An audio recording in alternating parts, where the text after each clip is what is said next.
Aadu 3 is finally here, and this time Shaji Pappan or uski gang are not just playing it safe, they've gone all in, jumping from simple comedy straight into a full-blown fantasy adventure.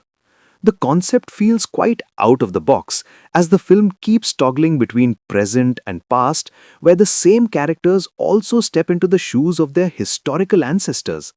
It's a fresh take and hooks you right off the bat. The first half is a smooth ride, packed with solid comedy and dialogues that genuinely tickle your funny bone. But as the story unfolds, the second half tends to lose steam, mainly because it's busy laying the groundwork for part 2. At times, the plot feels a bit by the book, especially when the timelines start to intertwine. Talking about performances, Jayasurya as Shaji Pappan is back in his element and clearly steals the show, while his dual role adds an extra layer of intrigue.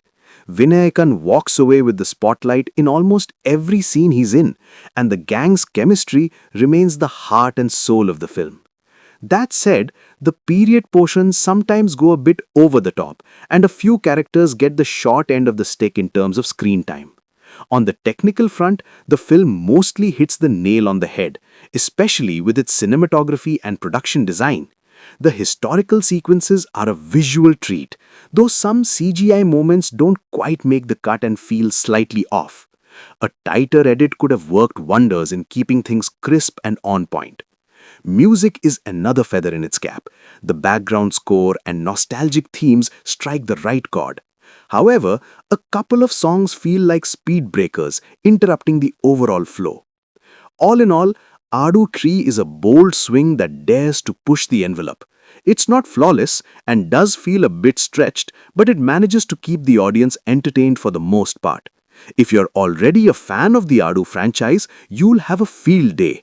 But for newcomers, it might feel like being thrown in at the deep end.